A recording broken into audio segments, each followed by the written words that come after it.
नीट पेपरफुटी प्रकरणातील पुण्यातील एक महिला प्राध्यापक सीबीआयच्या रडारवर आली आहे।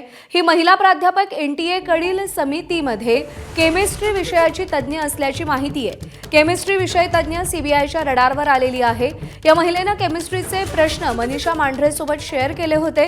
मनीषा मांढरे यापूर्वीच सीबीआयच्या अटकेत असून तिला सध्या सीबीआय कोठडी सुनावण्यात आलेली आहे। या महिला प्राध्यापकाला सीबीआय कडून अटक केली जाण्याची शक्यता आहे। तर पुण्यातील आणखी एक महिला प्राध्यापक रडारवर आलेली आहे। केमिस्ट्रीची ती प्राध्यापक आहे आणि तिनं मनीषा मांढरेला प्रश्न सांगितले होते असं समोर आलेलं आहे। मनीषा मांढरे सध्या सीबीआयच्या कोठडीत असून या महिलेचे मनीषा मांढरे सोबत काही संपर्क असल्याचं कळतं आणि त्या पार्श्वभूमीवर सीबीआयच्या रडारवर पुण्यातील आणखी एक महिला प्राध्यापक आल्याचं कळतंय। त्यामुळे नीट पेपर फुटी प्रकरणी राज्यातून आता 10वी सुद्धा अटक होऊ शकते। मनोज शिडुरेसह एका विद्यार्थ्याला काही वेळापूर्वी अटक झालेली होती आणि आता आणखी एक अटक होण्याची शक्यता वर्तवली जाते। पुण्यातील एक केमिस्ट्रीची महिला प्राध्यापक सीबीआयच्या रडारवर आली असून मनीषा मांढरे सोबत तिचा संपर्क असल्याचं कळतंय।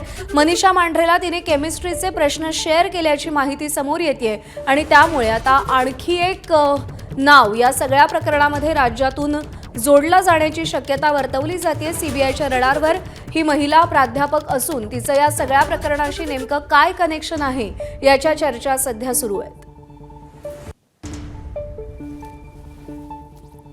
आतापर्यंत 9 जणांना राज्यातून या प्रकरणी अटक करण्यात आलेली आहे। अनेक मोठी नावं यामध्ये अडकलेली आहेत। लातूरमधून शिवराज मोटेगावकरला अटक करण्यात आलेली आहे, तर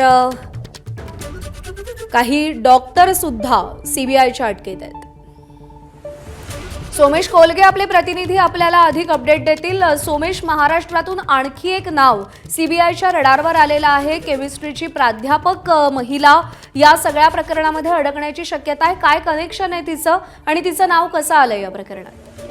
प्रज्ञा, केमिस्ट्रीची एक महिला प्राध्यापक पुण्यातील जी पीएचडी केलेली डॉक्टर असण्याची शक्यता आहे। जी पीएचडी केलेली डॉक्टर असण्याची शक्यता आहे आणि या महिला प्राध्यापकाने आपल्या वतीने जे प्रश्न होते केमिस्ट्रीचे ते मनीषा मांढरे सोबत शेअर केले। जी मनीषा मांढरे ही प्रत्यक्ष एनटीए कडे जीवशास्त्र बॉटनी बायोलॉजी विषयासंदर्भात काम करत होती। तिच्याकडे बायोलॉजीचे प्रश्न होते आणि या दुसरी जी आत्ता डॉक्टर जी रडारवर आहे, जी महिला प्राध्यापक आहे, तिने तिच्याकडे असलेले भौतिकशास्त्र केमिस्ट्रीचे प्रश्न म्हणजे रसायनशास्त्राचे प्रश्न हे या महिलेसोबत शेअर केले असा आरोप आहे। त्याविषयीचे पुरावे सीबीआयच्या हाती लागलेले आहेत आणि लवकरच आणखीन एक म्हणजे आता एकूण 13 जणांना अटक करण्यात आली आहे।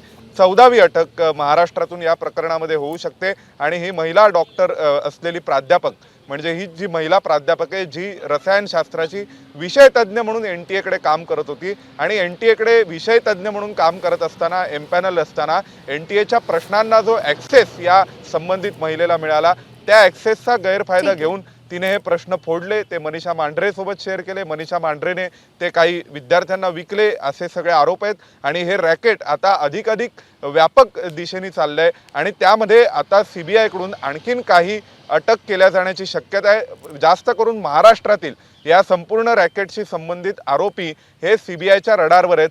पुण्यातीलच ही एक महिला प्राध्यापक असल्याचं आपल्याला कळतंय। सोमेश, धन्यवाद दिलेल्या माहितीसाठी।